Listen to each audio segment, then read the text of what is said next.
వరుడు టీవీ ప్రేక్షకులకు నమస్కారం.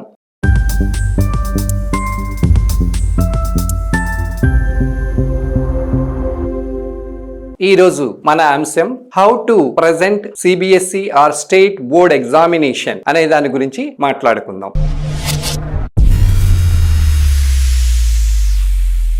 మరి సిబిఎస్ఈ స్టేట్ బోర్డ్ ఎగ్జామ్స్ దగ్గరికి వచ్చేస్తున్నాయి కదండి. మరి మీ ఇంట్లో ఉన్నటువంటి పిల్లలందరూ కూడాను ఎదురు చూస్తూ ఉంటారు, పరీక్షల్ని ఎలా రాయాలి, ఎలా ప్రిపేర్ అవ్వాలని. ఎగ్జామినేషన్స్ కి ఎలా ప్రిపేర్ అవ్వాలి అనే అంశం గురించి ఆల్రెడీ చెప్పడం జరిగింది. ఇప్పుడు ఎగ్జామినేషన్ కి ఎలా ప్రజెంట్ చెయ్యాలి అనే అంశం గురించి మాట్లాడుతున్నాం. మీకు తెలుసు ఎగ్జామినేషన్ టైమింగ్స్ వచ్చి 3 hours అండి. 3 hours పరీక్ష రాయవలసి ఉంటుంది. మరి ఒక half an hour before examination హాల్లోకి అలో చేస్తారండి. మరి చాలా మంది కూడాను ఎగ్జామినేషన్ హాల్లోకి అలో చేసే టయానికి పరిగెత్తుకుంటూ హాల్లోకి వస్తారండి. అలా చేయకండి. మీకు 10 o'clock కి హాల్ లోపలికి అలో చేసేటైతే మీరు 9:30 కల్లా ఎగ్జామినేషన్ ప్రిమిసెస్ లోకి ఎంటర్ అవ్వండి. ఎందుకంటే చాలా దూరాల నుంచి వెళ్తూ ఉంటారు. అలా ఎగ్జామినేషన్ సెంటర్ కి వచ్చినప్పుడు టెన్షన్ తో ఉండకూడదండి. మరొక విషయం మరవకండి, ఎగ్జామినేషన్ కి వచ్చేటప్పుడు మీరు హెవీ ఫుడ్ తీసుకోకండి, చాలా లైట్ ఫుడ్ తీసుకోండి.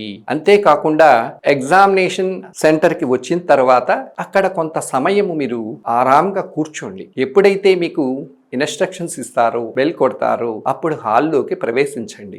మీ హాల్ టికెట్ నెంబర్స్ ని చెక్ చేసుకుని మీకు అలాట్ చేసినటువంటి సీట్ లో కూర్చుని కొంచెం మౌనంగా కూర్చోండి. ఎందుకంటే చాలా టెన్షన్ తో ఉంటారు. ఎవరైతే బాగా ప్రిపేర్ అవుతారో వాళ్ళకి ఎటువంటి టెన్షన్ ఉండదండి. మరి 10 గంటల నుండి 10:30 గంటల వరకు అంటే అరగంట సేపు మీకు ఫార్మాలిటీస్ ఉంటాయి. మీకు ఆన్సర్ స్క్రిప్ట్ ఇస్తారు. ఆన్సర్ స్క్రిప్ట్ మీద మీ యొక్క డీటెయిల్స్ ఫిల్ చేయవలసి ఉంటుంది. మరి హాల్ టికెట్ నెంబర్ వేసేటప్పుడు డిజిట్స్ ని చాలా చక్కగా చూసుకోండి సుమా. అంతేకాకుండా ఏ రోజు మీరు పరీక్ష రాస్తున్నారో ఆ ఎగ్జామ్ కి సంబంధించినటువంటి సబ్జెక్ట్ ని కూడా మెన్షన్ చేయటం మర్చిపోకండి. అదే విధంగా డేట్ కూడా వెయ్యండి. ఇవన్నీ కంపల్సరీ అండి. మరి ఎప్పుడైతే మీకు క్వశ్చన్ పేపర్ డిస్ట్రిబ్యూట్ చేయటం జరుగుతుందో అప్పుడు టెన్షన్ తో ఫీల్ అవ్వకుండా చక్కగా ప్రశ్నాపత్రంలో ఉన్నటువంటి క్వశ్చన్స్ అన్నిటినీ కూడాను చక్కగా రీడ్ చేయండి. మీకు బాగా వచ్చినటువంటి ప్రశ్నలు ఏవైతే ఉన్నాయో వాటికి టిక్ పెట్టండి. పరీక్షలో ప్రజెంటేషన్ అనేది చాలా చాలా ఇంపార్టెంట్ అండి. సో మీకు 10:30కి ఎగ్జామ్ స్టార్ట్ అయింది అంటే అప్ టు 1:30 వరకు మీరు 3 hours ఎగ్జామ్ ని రాయవలసి ఉంటుంది. మరి పరీక్ష అయిపోయిన తర్వాత చివరికి ఒకసారి మన ఆన్సర్స్ చెక్ చేసుకోవాలి కదండి. ఆన్సర్స్ చెక్ చేసుకోవాలంటే అట్లీస్ట్ ఒక 20 minutes నుంచి హాఫ్ అన్ అవర్ టైం పడుతుంది కదండి. అంటే మనకి 3 గంటలు అంటే 3 6 18 180 నిమిషాలు. 180 నిమిషాల్లో మీరు 30 నిమిషాలని గనక మైనస్ చేసినట్లయితే 150 నిమిషాలు ఉంటుంది. ఈ 150 నిమిషాలు 100 మార్క్స్ తో డివైడ్ చేసినట్లయితే మీకు 1.5 minutes పడుతుంది. అంతేకాకుండా మీకు ఎప్పుడైతే ఎగ్జామ్ 80 మార్క్స్ ఉంటుందో అప్పుడు 2 minutes per 1 mark అవుతుంది. సో మీరు ఏం చేయాలి అంటే 1 mark క్వశ్చన్స్ ని విత్ ఇన్ 2 minutes లో ప్రజెంట్ చేయాలి. 2 mark క్వశ్చన్స్ ని మీరు 4 minutes లో కంప్లీట్ చేయవలసి ఉంటుంది. 3 marks questions 6 minutes, 5 marks questions 10 minutes. So writing అనేది కూడా చాలా ఇంపార్టెంట్ అండి. టైం ని మేనేజ్ చేసుకుంటూ మనం మన యొక్క ఆన్సర్స్ ని ప్రజెంట్ చేయాలి. ఎప్పుడైతే మనం తక్కువ మార్కులకి ఎక్కువ సమయాన్ని గనక తీసుకున్నట్లయితే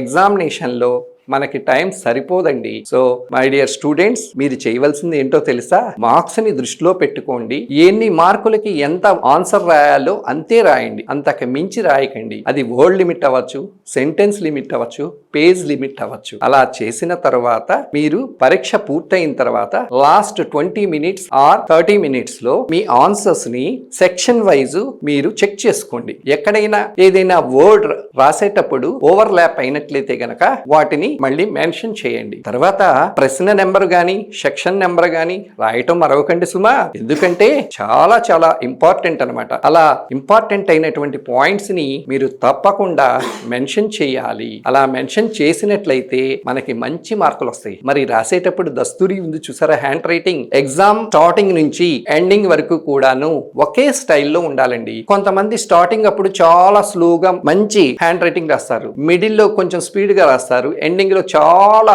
అంటే జిగ్జాగ్ గా రాస్తారు. అలా చేయకండి. హ్యాండ్ రైటింగ్ కూడా సేమ్ మెయింటైన్ చేయండి. వర్డ్ లిమిట్ మెయింటైన్ చేయండి. ప్రతి ప్రశ్నని ఆన్సర్ చేయండి. ఫస్ట్ మీకు బాగా వచ్చినటువంటి ఆన్సర్స్ రాయండి. తర్వాత ఏవైతే యావరేజ్ గా వచ్చో వాటిని ఆన్సర్ చేయండి. ఫైనల్ గా మీకు ఏవైతే రావో వాటిని టచ్ చేయండి. సో ఎప్పుడైతే మనం ఎగ్జామ్ కి బాగా ప్రిపేర్ అవుతామో టెక్స్ట్ బుక్, అప్పుడే మనం ఆన్సర్స్ ని చాలా చక్కగా ప్రజెంట్ చేయగలుగుతాం. మరి లాస్ట్ 20 మినిట్స్ ఆ 30 మినిట్స్ లో మీరు ఏవైతే మెయిన్ పాయింట్స్ ఉంటాయో వాటిని హైలైట్ చేయండి. అలా చేసినట్లయితే ఎగ్జామినర్ కి మీ మీద మంచి ఇంప్రెషన్ కలుగుతుంది. First impression is the best impression. మరి చెప్పినటువంటి సూచనలన్నింటినీ కూడాను దృష్టిలో పెట్టుకోండి. పరీక్ష సమయం పూర్తయిన తర్వాత ఫైనల్ బిల్ ఇచ్చినప్పుడు తప్పకుండా మీరు మీ ఎడిషనల్ షీట్స్ అన్నిటినీ కూడాను మెయిన్ షీట్స్ కి అటాచ్ చేయండి. అటాచ్ చేసేటప్పుడు పేజ్ నెంబర్స్ ని చక్కగా చూసుకుని అటాచ్ చేయండి. మిస్ అవ్వద్దు. అలా క్రమం తప్పకుండా అటాచ్ చేసి ఆ ఆన్సర్ స్క్రిప్ట్ ని ఎవరైతే ఎగ్జామినర్ ఉన్నారో